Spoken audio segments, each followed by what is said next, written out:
या दोघांनी एकमेकांकडे बघणं टाळलं। आतापर्यंत एकूण 222 आमदारांचं मतदान झालेलं आहे। महत्त्वाची बातमी आपण पाहताय। आतापर्यंत एकूण 222 आमदारांनी आपल्या मतदानाचा अधिकार बजावलेला आहे।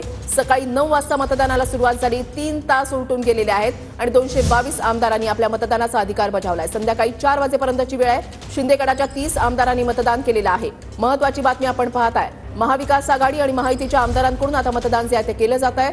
शिंदे गटाच्या 30 आमदारांनी आपल्या मतदानाचा अधिकार जो आहे तो बजावलेला आहे। महायुतीकडून 9 उमेदवार निवडणुकीच्या रिंगणामध्ये तर महाविकास आघाडीकडून 3 उमेदवार निवडणुकीच्या रिंगणामध्ये। आमचेच उमेदवार निवडून येणार असा दावा जो आहे तो केला जातोय, मात्र चित्र जे आहे ते संध्याकाळी स्पष्ट होईल 6 नंतर।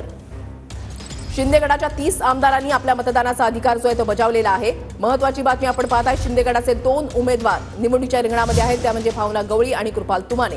हे 2 उमेदवार आम्ही विजयी करणार, आम्ही त्यांचा विजय करून आणणार असा विश्वास जो आहे तो सातत्याने व्यक्त होतोय। शिंदे गटाच्या 30 आमदारांनी आपल्या मतदानाचा अधिकार जो आहे तो बजावलेला आहे। शिंदे गटाकडे एकूण आमदार आहेत 38 आणि जर आपण पाहिलं तर